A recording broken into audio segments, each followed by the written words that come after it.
Tenemos la costumbre, si estás visitando nosotros por primera vez, tenemos la costumbre de predicar en este momento del culto, que para nosotros es el momento central, o libros enteros de la Biblia o partes grandes de libros enteros de la Biblia, versículo por versículo, capítulo por capítulo, a lo largo de, puede ser 6 meses, 2 años. Por ejemplo, hemos expuesto todo el Evangelio de Juan en casi 2 años. La epístola a los Efesios, que fue nuestra última serie, fue de 6 meses. Antes hemos tenido el profeta Daniel, por ejemplo. Y estamos actualmente en un libro de la Biblia, del Nuevo Testamento, que es el libro de Hechos de los Apóstoles, con una serie llamada Hasta lo último de la tierra, la historia de cómo los primeros cristianos han cambiado el mundo. Y hoy nos toca el capítulo 2, si estás con tu Biblia ahí, hoy nos toca Hechos capítulo 2, del 37 hasta el 41, y el tema de nuestro mensaje de hoy es una pregunta que encontramos en el mismo texto. Hermanos, ¿qué debemos hacer? Hechos capítulo 2, del verso 37 al verso 41. Hermanos, ¿qué debemos hacer? Así está escrito en la palabra del Señor. Si tenéis tu Biblia abierta, por favor, acompañe la lectura de la santa palabra de Dios. Al oír esto, se compungeron de corazón y dijeron a Pedro y a los otros apóstoles: varones, ¿qué haremos? Pedro les dijo: arrepentíos y bautícese cada uno de vosotros en el nombre de Jesucristo, para perdón de los pecados, y recibiréis el don del Espíritu Santo. Porque para vosotros es la promesa, y para vuestros hijos, y para todos los que están lejos, para cuantos el Señor nuestro Dios llamare. Y con otras muchas palabras testificaba y les exhortaba, diciendo: sed salvos de esta perversa generación. Así que los que recibieron la palabra fueron bautizados, y se añadieron aquel día como 3,000 personas. Y perseveraban en la doctrina de los apóstoles, en la comunión uno con los otros, y en el partimiento del pan, y en las oraciones. El verso 42 lo dejaremos para semana que viene. Oremos al Señor. Padre, te doy gracias, Señor, por el privilegio que tenemos de estar aquí delante de tu congregación, de tu pueblo, de tu grey, para exponer la palabra del Señor. Sé, Padre, que no tengo capacidad de alcanzar corazón ninguno, pero creo que tu Espíritu que inspiró estas palabras sí que lo puede, y te pido, Señor, que tú uses mi vida como un instrumento en tus manos para hablar acerca de tu verdad esta mañana. Abre nuestro corazón, abre nuestra mente, genera vida nueva, transformación, moldéanos. Así te pido en nombre de Jesús. Amén. Queridos, si tú tienes la costumbre de visitar una iglesia, aquí tenemos algunos hermanos que ya llevan muchos años en la iglesia. Por ejemplo, yo creo que la que tenía más tiempo de casa está allí atrás, que yo he visto que Sara se ha ido allí. Sara tiene 60 y ¿cuántos años? 69 años, y ha tenido el privilegio en un contexto como el contexto de España, nacer en una familia cristiana, una familia evangélica, ¿no? Y entonces Sara ha tenido ahí 69 años oyendo predicaciones de la palabra. Yo he hecho una cuenta con mi vida, muy sencilla, que tú puedes hacer ahí en tu cabeza con tu vida, tal vez sea tu caso. Yo tengo 34 años. Hace 9 años que ya vivo con mi esposa fuera de Brasil, de mi país. Entonces yo he hecho la cuenta en 2 momentos. ¿Por qué en 2 momentos? Porque en mi país, en Brasil, tenemos la costumbre de tener 2 cultos a los domingos. Entonces yo he puesto el doble. Vamos a decir que yo faltase 2 meses al año a la iglesia, lo que en mi caso no era una costumbre, pero vale. Vamos a decir que yo fuera a la iglesia 40 veces al año y oyese predicaciones por la mañana y por la noche. 80 predicaciones en 25 años, en mis primeros 24 años, la verdad. Ahí tenía más o menos 2,000 predicaciones sentado en una silla, oyendo a alguien hablar de Dios acerca de la palabra de Dios.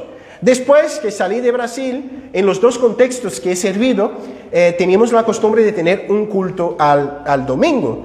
Aquí en Rumanía lo mismo. Y entonces añadimos ahí más unas 400 predicaciones en estos últimos 8 años, 9 años que estoy.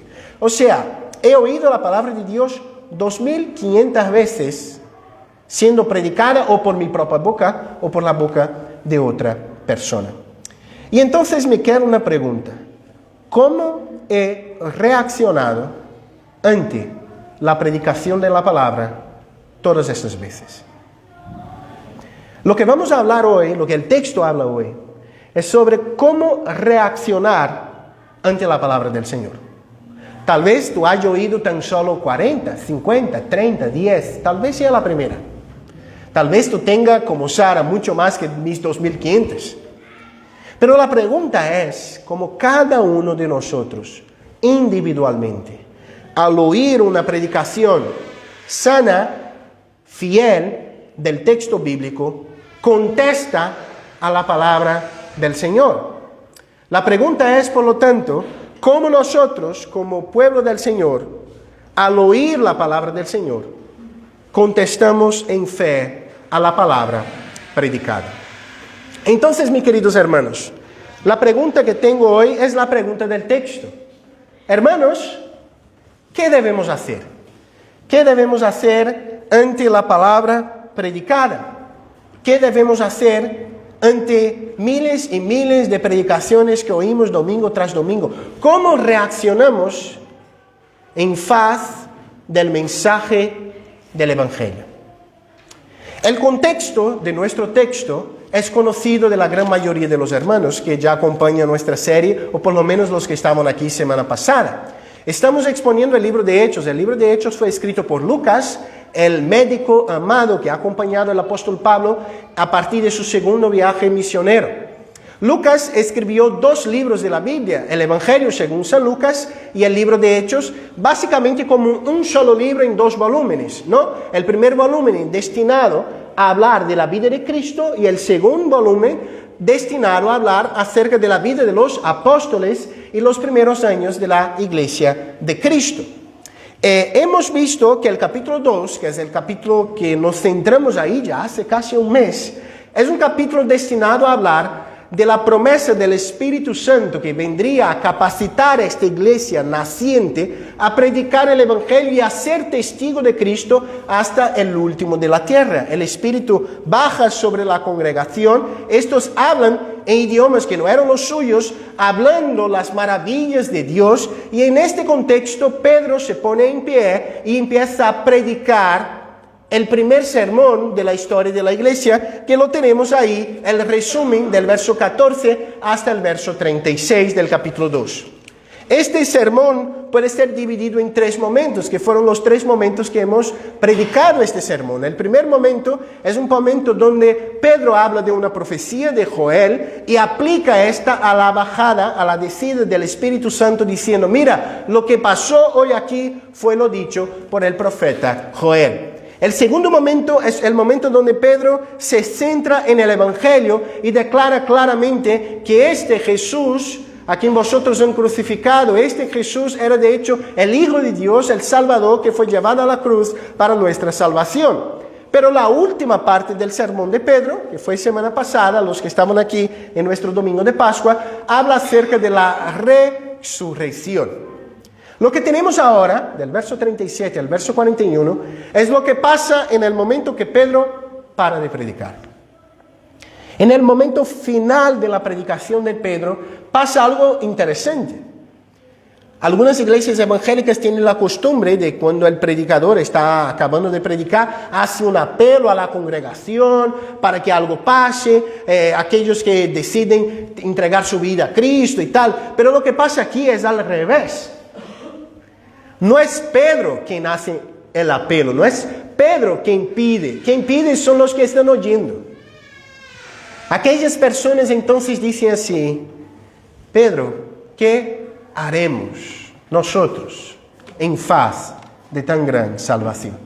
Entonces, nuestro sermón de hoy será destinado a hablar cómo debemos reaccionar ante la predicación de la palabra. El primer punto que encontramos en el mismo versículo 37 habla de una inquietud sincera del corazón. Mira el verso 37 del mismo capítulo 2. Y al oír esto, se compungieron de corazón y dijeron a Pedro y a los otros apóstoles: varones hermanos, ¿qué haremos? Querido, la primera cosa que pasa aquí y que debemos llevar en cuenta es que de nada vale reaccionar a la palabra predicada tan solo con nuestro exterior. Y somos una generación que se fija mucho en el exterior, ¿no? Nos fijamos en cómo las personas se visten, cómo hablan, el color de su piel, su acentillo, como es mi caso, ¿no? Al hablar uno ya se da cuenta, mire, este no es de aquí. Puede que no sepa de dónde soy, pero de aquí no lo es. Somos una generación que se fija mucho en el exterior, en las cosas. Y muchas veces hacemos de nuestra vida espiritual algo que no es el verdadero evangelio, sino religiosidad.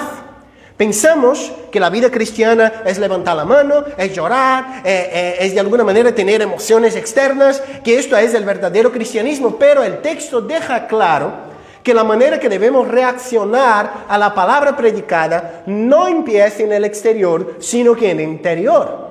No empieza en el hablar, sino que en el corazón. Porque el texto dice, al oír esto, al oír este sermón, al oír esta predicación, se compungieron de corazón. La palabra que fue traducida aquí en la Reina Valera por compungieron es una palabra griega que tiene que ver con ser traspasado, cortado. Es como si la palabra llegase al más profundo del corazón. ¿Conocéis la expresión del libro a los Hebreos, ¿no?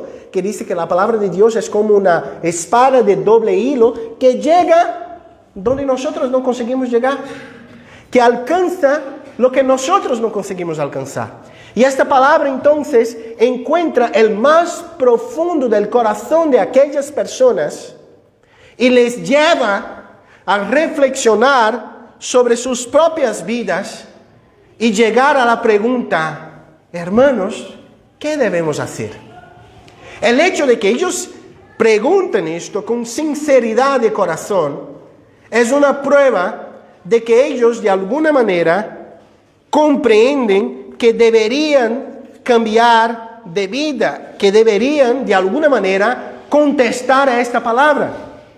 Puede que tú salgas de esta iglesia en este domingo por la mañana y no piense qué debo hacer yo en faz de la palabra predicada. Tú vuelves a tu vida tranquila, normal y ya está. Pero si la palabra encuentra tu corazón, si la palabra llega a donde mi boca no puede llegar, a donde mi voz no puede llegar, si la palabra llega al más profundo de tu corazón y empieza a hacer una verdadera revolución de dentro para afuera, llevando a preguntar: ¿qué debo hacer yo verdaderamente en faz de lo que estoy oyendo? Ahí sí estamos empezando a contestar bien, a reaccionar bien ante la palabra predicada. Entonces, algunas aplicaciones, algunas implicaciones de este primer punto para nuestra vida hoy en el siglo XXI. Primero, una pregunta muy clara: ¿cómo estamos reaccionando ante las innumerables predicaciones que oímos? Queridos, muchas veces podemos salir de la iglesia sin contestar a la predicación. Somos oidores olvidadizos. Estamos ahí. La verdad tiene otra posibilidad. Tiene la posibilidad de que tú estés ahí y estés pensando en el partido de fútbol, en la comida, en lo que viene después, en las facturas, en el trabajo del lunes, en un montón de cosas. Y aunque yo esté aquí predicando y mirándote y pensando: mira, este tío está se fijando en lo que estoy hablando, tu cabeza está a miles y miles de kilómetros de aquí. Pero puede que tú me oigas. Y aún así, al fin tú digas en tu corazón: pero mira, esto no es para mí. Yo he venido aquí porque fui invitado, porque tengo que estar aquí, pero esto no es para mí. Puede que sea tu caso. Pero de hecho, estas dos contestaciones no son válidas. Estas dos contestaciones no cambian tu vida. Venir a esta iglesia no cambia tu vida. Lo que cambia nuestras vidas es la manera como reaccionamos ante la palabra predicada. Y esta reacción debe ser de dentro para afuera, con sinceridad de corazón. O usando las palabras de Jesús en el final del Sermón del Monte. ¿Será que somos como aquel constructor que construye su casa sobre la arena, que oye la palabra predicada pero no la pone en práctica? ¿O somos como aquel constructor que construye su casa sobre la roca, que es comparado con aquel que oye la palabra predicada y la pone en práctica? Si oímos, y esto que oímos no cambia nuestra vida, estamos teniendo tan solo una reacción exterior y no una reacción interior. La segunda verdad que vemos aquí en el texto, que habla acerca de cómo debemos reaccionar a la palabra, es el arrepentimiento y la fe. Mira el verso 38. Pedro les dijo: arrepentíos y bautícese cada uno de vosotros en el nombre de Jesucristo para perdón de los pecados, y recibiréis el don del Espíritu Santo. La contestación de Pedro a la pregunta, hermanos, que debemos hacer, indícanos la ruta, el camino más sano, el único, el verdadero, por lo cual uno debe contestar a la palabra predicada. Y esta contestación pasa por el camino del arrepentimiento y de la fe, que conduce a una expresión pública de este arrepentimiento y fe, que es el bautismo. Primera reacción es el arrepentimiento. El término traducido aquí es muy interesante. Es una palabra griega que tiene que ver con mudar la mente, quitar la mente y poner otra mente. Metanoia es la palabra aquí.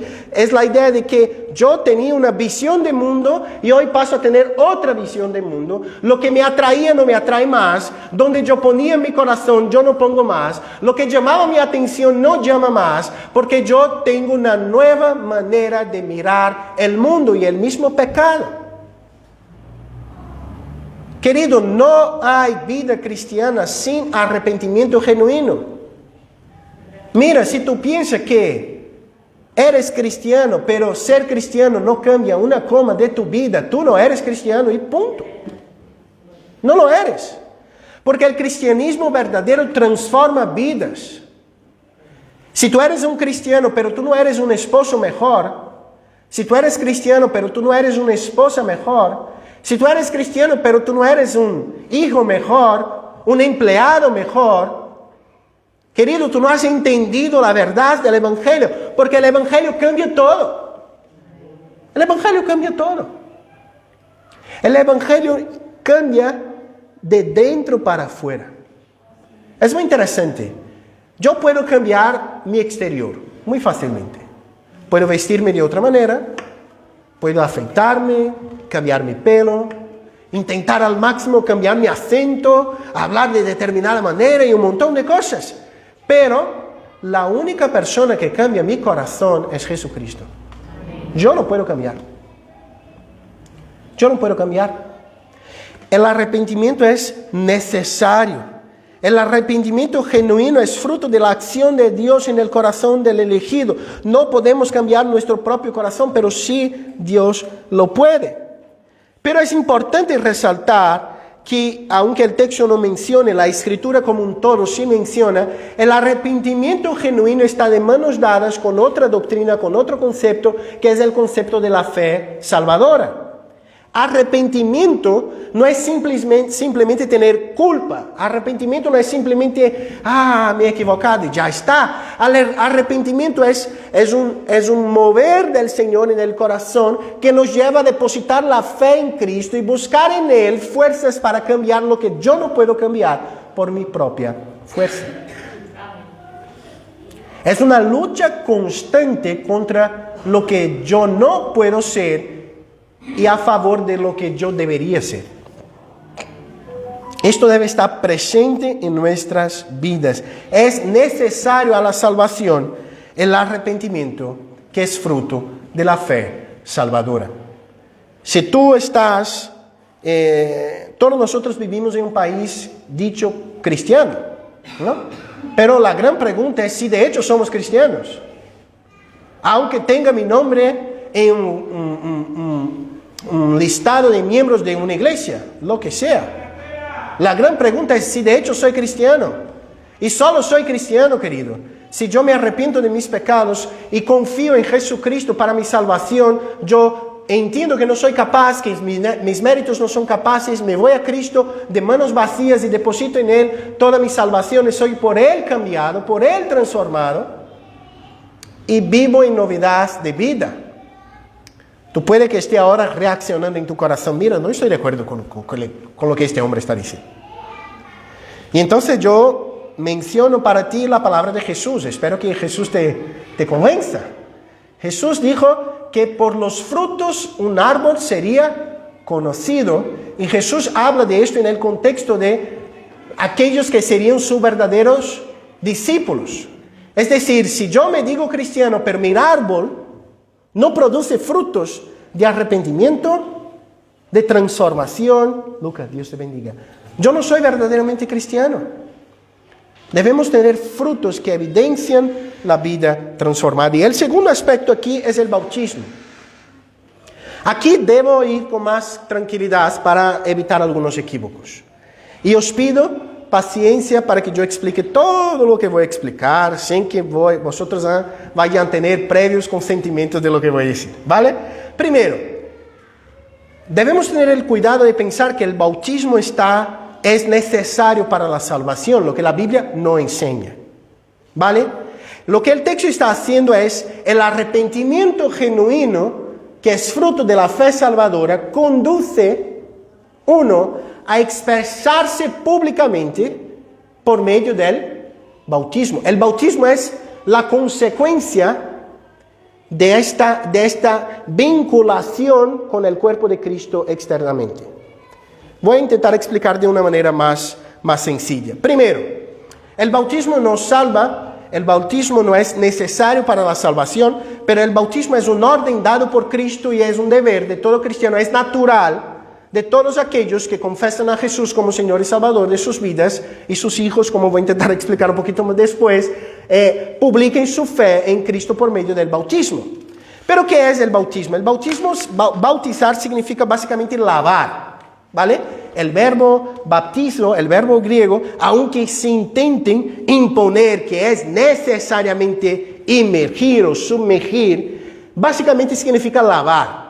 Tenemos varias veces que este verbo es usado en el Nuevo Testamento en contextos que no está hablando del rito cristiano del bautismo, que es simplemente traducido como lavarse. Por ejemplo, el texto que Jesús dice que los fariseos tenían la costumbre de lavarse antes de las refeiciones, antes de la comida. El verbo usado es el verbo baptizo. Y seguramente Jesús no estaba diciendo que ellos iban y daban un chapuzón en el río porque no tenían mucha agua. Ellos vivían en el desierto. Tenía que ver con limpiarse, con lavarse, ¿vale? Y la imagen del bautismo, por lo tanto, es la imagen de la acción del Espíritu Santo limpiándolos de todo el pecado, ¿vale? Y aquí es que debemos tener cuidado, porque el bautismo, por definición, ahí trayendo una definición clásica y teológica, es una señal externa de una gracia interna. O, como la Escritura lo dice, es un sello externo de una gracia interna. Pero no podemos confundir lo que el bautismo significa con su significado. ¿Qué quiero decir?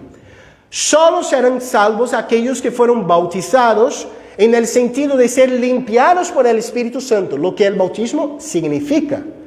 Pero uno puede ser bautizado externamente y no ser salvo. ¿Por qué? Porque el rito, el sello externo, no tenía que ver con lo hecho interno. Entonces, lo que Jesús está enseñando aquí es que aquellas personas deberían hacerse públicamente, declarar públicamente su fe en Cristo por medio del bautismo, que es el sello de pertenencia al pueblo de Dios. Es muy interesante que esto no es una novedad del Nuevo Testamento. ¿Conocéis la historia del Antiguo Testamento? En el Antiguo Testamento también tenía un sello, también tenía una señal externa de pertenencia al pueblo de Israel. ¿Qué sello era este? La circuncisión. La circuncisión en el Antiguo Testamento es el sello, es la señal externa de pertenencia. Este sello cambia en el Nuevo Testamento para el bautismo, que es cuando uno declara que pertenece al pueblo externo, a la iglesia visible, por medio de esta actitud. Y estas dos actitudes, el arrepentimiento que es fruto de la fe y el bautismo, tiene dos promesas en el mismo verso que hemos leído. La primera promesa es Jesucristo para perdón de los pecados. La primera promesa es recibirán perdón de los pecados. La segunda promesa es recibirán el don del Espíritu. Querido, cuando uno se arrepiente verdaderamente de su pecado, tiene fe en Cristo, este es llevado a recibir el perdón de los pecados, la remisión de los pecados y el don del Espíritu. Cuidado, la palabra don aquí está en el singular. El texto no está hablando de dones espirituales, el texto está hablando del don del Espíritu, que significa básicamente la nueva vida en Cristo Jesús. Reciben el mismo Espíritu de Dios. El texto no está en el plural, el texto no habla de dones espirituales aquí, el texto habla de recibir el don del Espíritu Santo, que es aquel que nos convence del pecado, de la justicia y del juicio y nos da nueva vida en Cristo Jesús. Algunas implicaciones de este segundo punto. Primero, no hay salvación sin arrepentimiento genuino. Me preocupo mucho con personas que se dicen cristianas, pero no evidencian en sus vidas ninguna mudanza genuina en sus actitudes. Querido, es muy fácil decir, soy cristiano. Es muy fácil hasta convencer a otros que soy cristiano. Yo vengo a la iglesia una vez a la semana, hago mis cosas, las personas miran y dicen, este es un buen cristiano, para usar una expresión bien española, ¿no? Es un buen cristiano. Pero queridos, si no tenemos un arrepentimiento fruto de una fe salvadora y una mudanza de vida que viene de manos dadas con este arrepentimiento y esta fe, de hecho no hemos encontrado a Cristo. Y cuidado, porque algunos piensan así, mira, pero Jesús me ama como soy y Él va a me amar así como soy por toda mi vida. Yo te digo una cosa, Jesús te ama como tú eres, pero Él te ama tanto que no te deja como Él te ha encontrado, Él te cambia. Mira, tú amas a tu hijo, ¿sí o no? Sí, pero yo no quiero que mi hijo camine por una senda equivocada. Yo amo a mi hijo y quiero que él ande en los caminos correctos. Hay esa necesidad de cambio. Aprendemos aquí que es necesario una doble actitud para la salvación: arrepentimiento y fe. No hay salvación sin arrepentimiento y fe. Y ahí te pregunto, ¿esto es verdad en tu vida? Como cristiano, como persona que frecuenta la iglesia, ¿será que tú tienes arrepentimiento genuino y fe verdadera en Cristo Jesús? Otra implicación. El bautismo es muy importante. Yo voy a aplicar el tema del bautismo de dos maneras. El primero aquí y el segundo aquí. Primeramente, el bautismo es muy importante. Es decir, si uno ha tenido un encuentro verdadero con Cristo y declara su fe en Cristo, el paso natural es hacerlo públicamente. Es natural.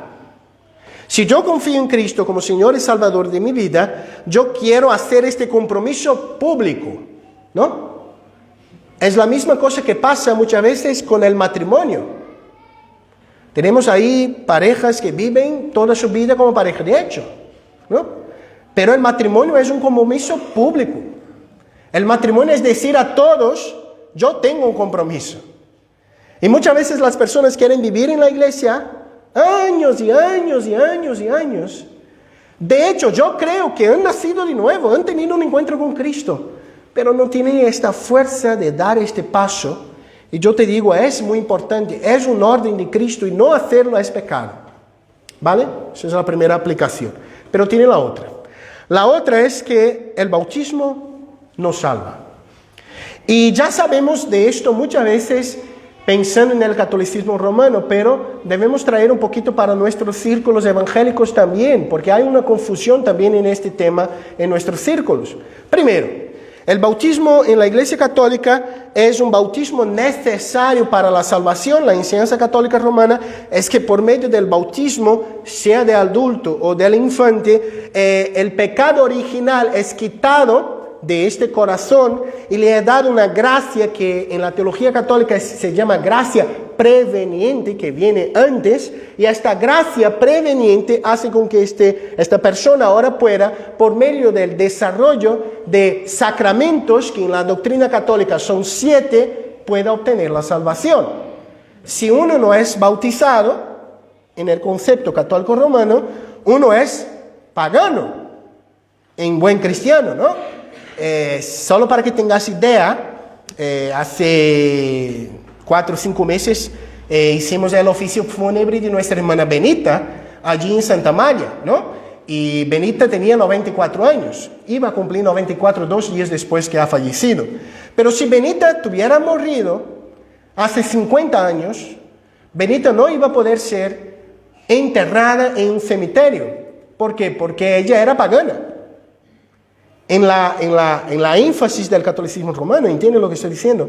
Porque está vinculado a la salvación. Pero algunos evangélicos, aunque no digan, piensan lo mismo. Y piensan lo mismo por comprender equivocadamente algunos versículos. Uno, el más famoso, Marcos 16, 16. El que creyere y fuere bautizado será salvo. El que creyere y fuere bautizado será salvo. Y no lee lo que queda del versículo. Se para aquí. Y lo que queda del versículo dice así: mas el que no creyere será condenado. El énfasis del texto está en la fe y no en el bautismo. Y no en el bautismo. Entonces, ¿cómo argumentamos bíblicamente esto? Primero, debemos claramente comprender que hay personas en la Biblia que no fueron bautizadas y fueron salvas. Si el bautismo es necesario a salvación, esto no sería posible. ¿Cuál es el caso más clásico? El malhechor que fue crucificado al lado de Jesús en la cruz. ¿Recordaos? ¿Aquel hombre fue bautizado? No.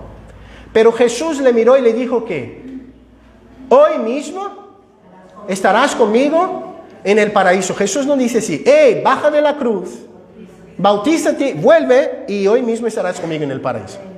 No. El texto deja claro que aquel hombre fue salvo. Él no ha tenido tiempo de ser bautizado, ¿vale?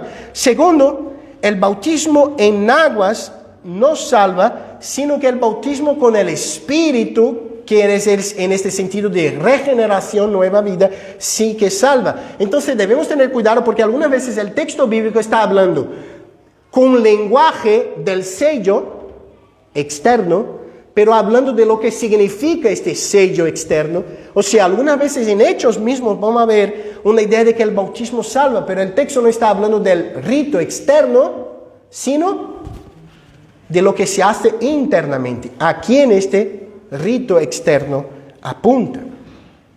Entonces aprendemos primero, debemos reaccionar con una actitud sincera del corazón. La segunda cosa, debemos reaccionar con arrepentimiento y con una expresión pública de este arrepentimiento que es el bautismo. ¿Por qué? Porque comprendemos que hay una amplia promesa, y este es el tercer punto. Hay una amplia promesa. Mira el verso 39. Porque para vosotros es la promesa, y para vuestros hijos, y para todos los que están lejos, para cuantos el Señor nuestro Dios llamare. Queridos hermanos, debemos tener en cuenta que la promesa del Evangelio es muy amplia y alcanza y llega a lugares que nosotros muchas veces no comprendemos. Pedro declara en aquel día que esta promesa está relacionada con 3 grupos distintos: los judíos que estaban allí, con los hijos de los creyentes, a vuestros hijos, y con los gentiles, los que estaban lejos, sea físicamente, geográficamente o temporalmente como nosotros, ¿no? La palabra lejos aquí puede indicar tanto un lejos geográfico alguien que no era judío, era gentil, o un lejos temporal, alguien que no estaba en Jerusalén aquel día, pero que estaría en España 2000 años después. Hay una promesa asociada a 3 grupos. Primero, ¿qué promesa es esta que el texto está diciendo? Es complicado porque el texto no deja claro y se puede aplicar a determinados contextos, pero yo creo que esta promesa está relacionada con recibir el don del Espíritu, que es lo que viene anteriormente. Es decir, la promesa aquí es que la salvación, la regeneración, no sería tan solo de los judíos, pero también serían de las generaciones posteriores que vendrían por medio de estos que han creído, los hijos de creyentes, pero también a los que estaban lejos. Y queridos, gracias a Dios que tiene esta parte en el texto, porque ninguno de nosotros ha caminado por las calles de Jerusalén hace 2000 años. Ninguno de nosotros somos judíos hasta donde sepa yo. Puede que los invitados ahí tenga alguien que sea judío aquí. Yo no soy. Pero si pensábamos que la salvación estaba relacionada a sangre, yo no estaría salvo, yo no sería salvo. Pero el texto dice a todos los que están lejos. Es interesante, no obstante, que el lenguaje usado aquí hace eco de mucho de lo que la enseñanza de la Escritura ya había dicho anteriormente, y en especial a un texto que encontramos en Génesis 17.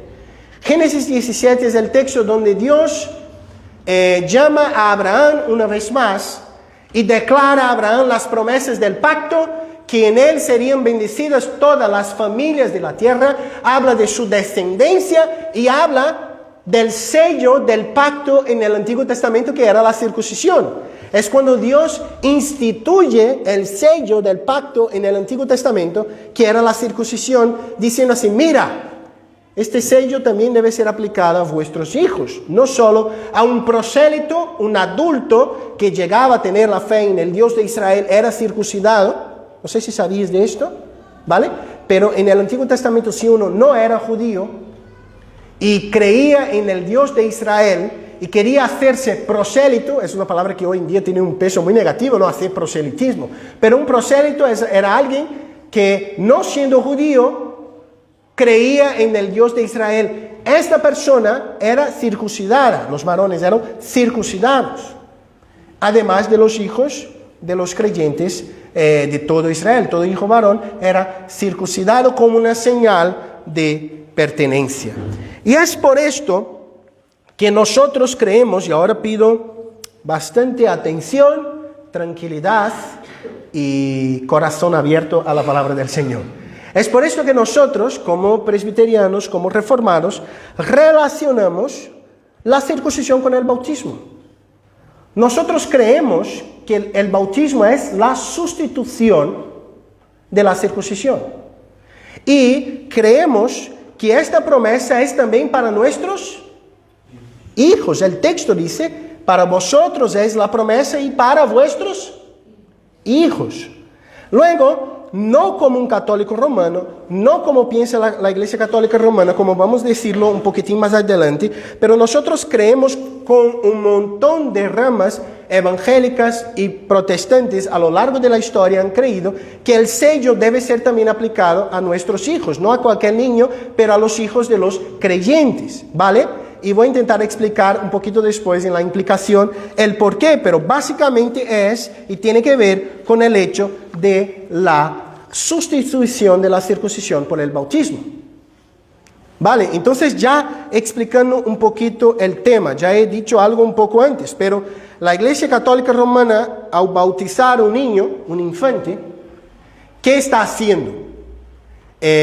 Básicamente el cura, por medio de poner agua bendita sobre la cabeza del infante, está quitando de él su raíz pecaminosa, quitando de él el pecado original. Esto está en el Catecismo de la Iglesia Católica. Se quita de él el pecado original y se infunde, se da gracia para que él, por medio de los sacramentos, de la penitencia, de la primera comunión, de la extremunción y de todas las demás cosas, pueda desarrollar esta gracia preveniente para ser salvo en un futuro. Esta es la explicación del bautismo en la Iglesia Católica. En las iglesias evangélicas hay dos grandes ramas. Una es los credobautistas, es decir, solo se bautiza a adultos creyentes, punto. Esta es una explicación de parte de las iglesias evangélicas, no de todas, de parte de las iglesias evangélicas. Y tiene otra rama, que es la que nosotros pertenecemos, que es que cree en el credobautismo, o sea, yo creo que un adulto que tiene fe en Cristo Jesús, que no fue bautizado, debe ser bautizado, ¿vale? De la misma manera que el prosélito en el Antiguo Testamento, al acercarse al pueblo de Israel, debería ser, ¿qué? Circuncidado, pero que este sello también puede ser aplicado a los hijos de los creyentes, no como un quitar el pecado original, no como un medio de que mi hijo sea más santo, sino como una señal de pertenencia, de que este niño pertenece a la iglesia visible de la misma manera que un israelita en el Antiguo Testamento pertenecía al pueblo de Israel. Pero la última parte del texto dice, y a los que estaban lejos. Aquí claramente gentiles. ¿Quién eran los gentiles? ¿Quién no era? Judío. Y esto era revolucionario. ¿Por qué? Porque un judío pensaba que solo un judío era salvo. Y que para uno ser salvo tenía que hacerse judío. Y ahora Pedro dice, no, esta promesa también para los que están lejos. Para los que están lejos, y tal vez la frase clave aquí sea para todos los que fueron llamados.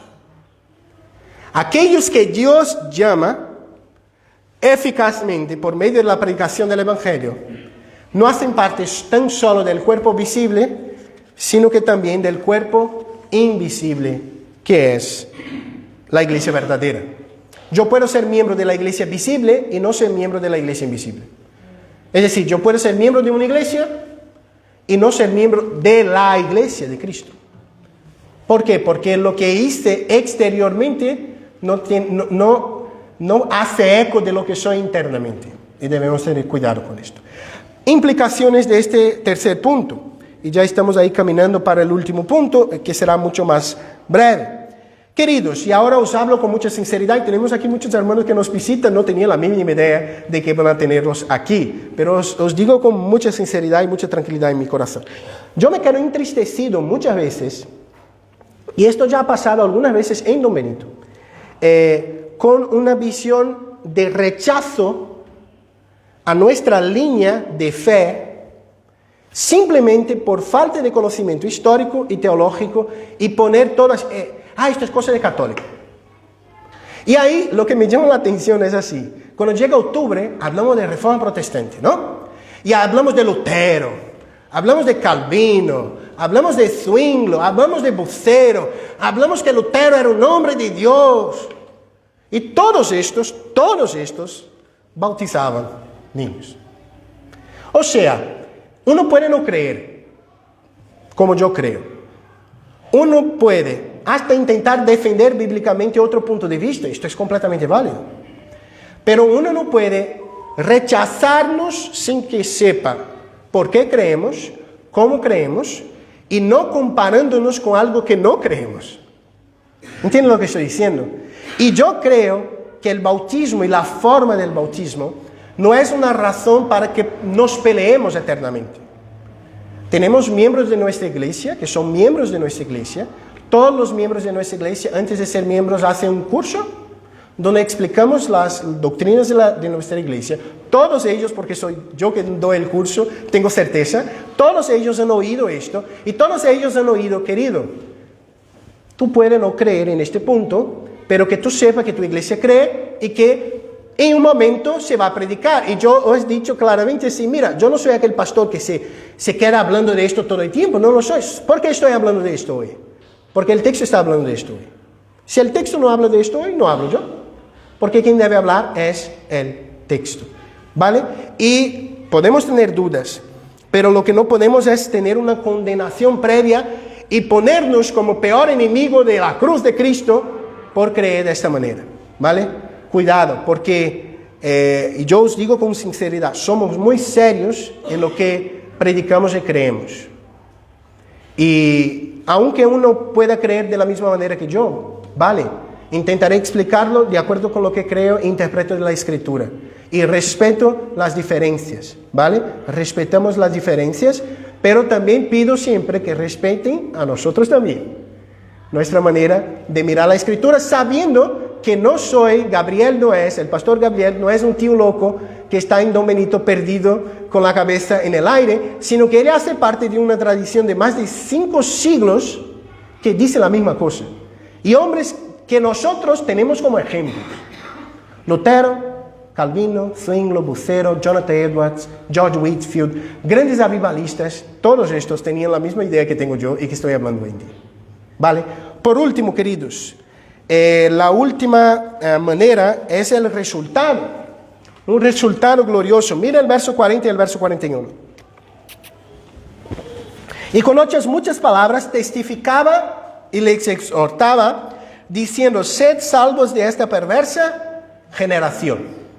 Aquí llegamos al fin del sermón y se queda claro a la luz del verso 40 que lo que tenemos del 14 al 36 no es todo el sermón de Pedro, sino que es un resumen, un bosquejo de lo que Pedro ha predicado en aquel día. Por desgracia no teníamos una mecanografía, una copia exacta del sermón de Pedro. Uno puede coger aquí los 7 folios de mi sermón y todavía sí yo he hablado cosas que no están aquí, pero vale, tenéis aquí una buena hoja de ruta. Pero en el caso de Pedro lo que tenía era un bosquejo.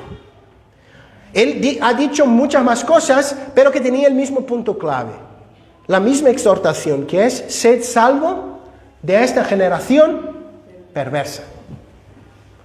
La generación perversa de Pedro es de aquellos que rechazaron al Mesías y crucificaron al Mesías.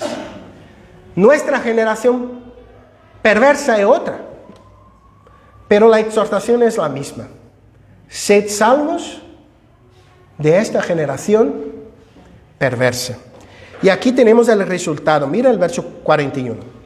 Así que los que recibieron su palabra fueron bautizados y se añadieron aquel día como 3,000 personas. Querido, yo predico en esta iglesia domingo tras domingo hace 5 años.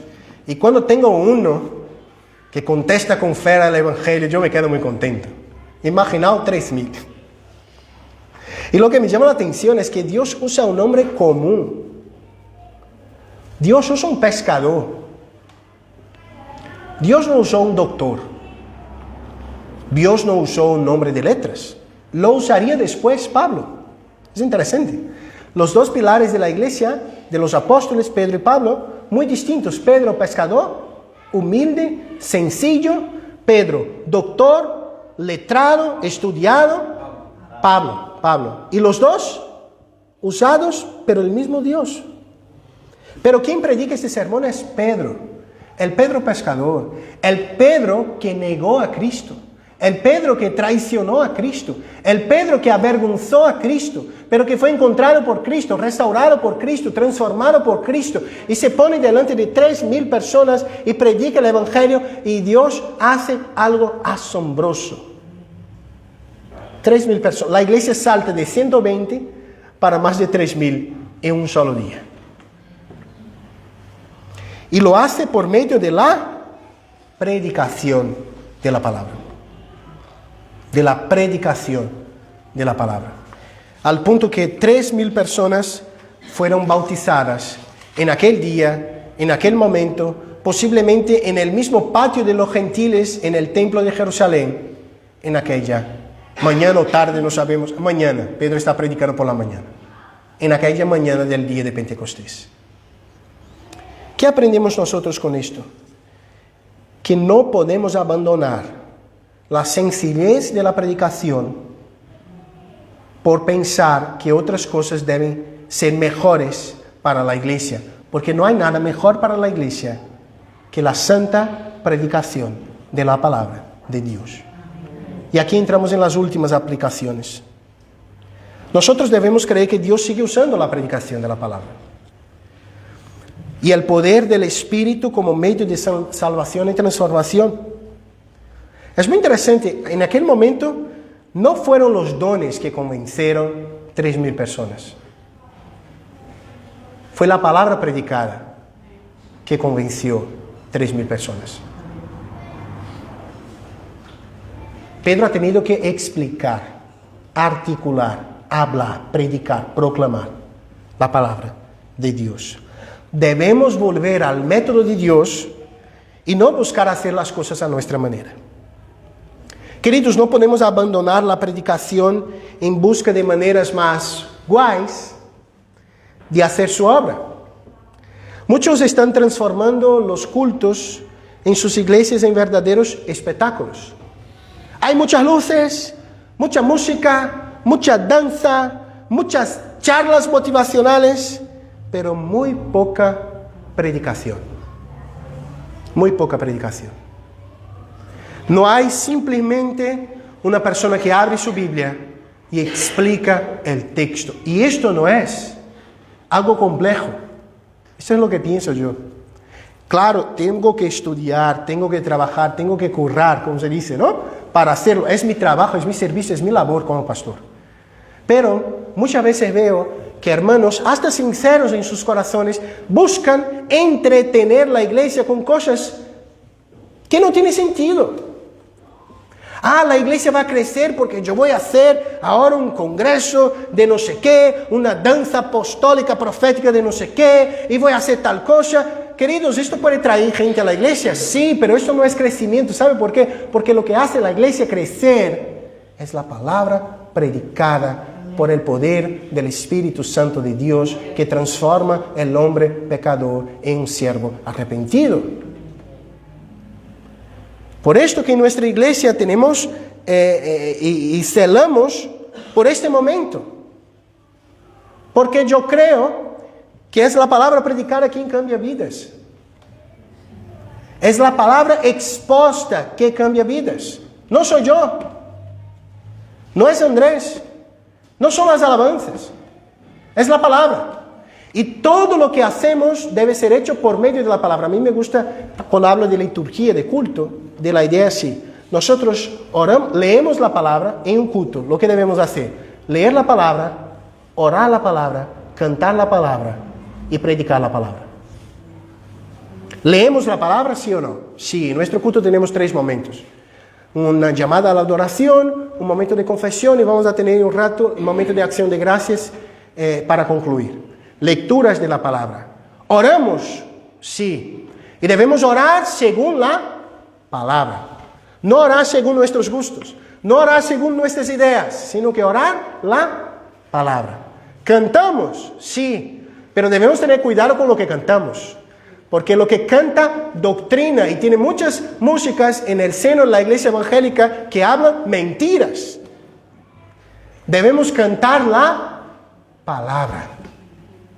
Y debemos predicar y oír la palabra. No nos dejemos engañar. Estas iglesias pueden aumentar en número, pero ellas no están de hecho creciendo. El verdadero crecimiento de la iglesia es fruto de la predicación de la palabra. Queridos, para concluir, empezamos hoy hablando de una cuenta rápida que yo he hecho de mí mismo. Más o menos unas 2.500 predicaciones a lo largo de mi vida. Y mirando este texto me pregunto, ¿cómo hemos reaccionado ante la predicación de la palabra? Volviendo a la pregunta del texto, hermanos, ¿qué haremos? Vamos a salir de la iglesia ahora mismo, en un rato, en 15 minutitos. Vamos a salir de la iglesia. Y la gran pregunta es, ¿qué haremos? ¿Cómo reaccionamos? Y aprendemos algunas verdades. La primera es que una reacción genuina es fruto del corazón. El texto dice, compungieron sus corazones. Segunda cosa que aprendo, que esta reacción debe ser fruto de un arrepentimiento y fe genuino que es expresada públicamente por medio del bautismo. Aprendemos que la promesa del Evangelio es muy amplia. Alcanza a los judíos, gentiles y los mismos hijos de los creyentes. Y aprendemos que hay una promesa para aquellos que celan por la predicación de la palabra, que es la promesa de que los resultados pertenecen al Señor. Es el Señor quien añade los suyos. Por esto que debemos continuar predicando, porque el Señor conduce su iglesia por medio de la palabra. Padre, te doy gracias por la palabra predicada en esta mañana. Te pido, Señor, ayúdanos, anímanos, exhórtanos a ser siervos tuyos, y que esta pregunta pueda estar presente en el corazón de cada una de las personas en esta mañana. ¿Qué haremos ante la palabra predicada? Que tu Espíritu nos ayude a reaccionar de una manera que glorifique tu nombre. En nombre de Jesús. Amén.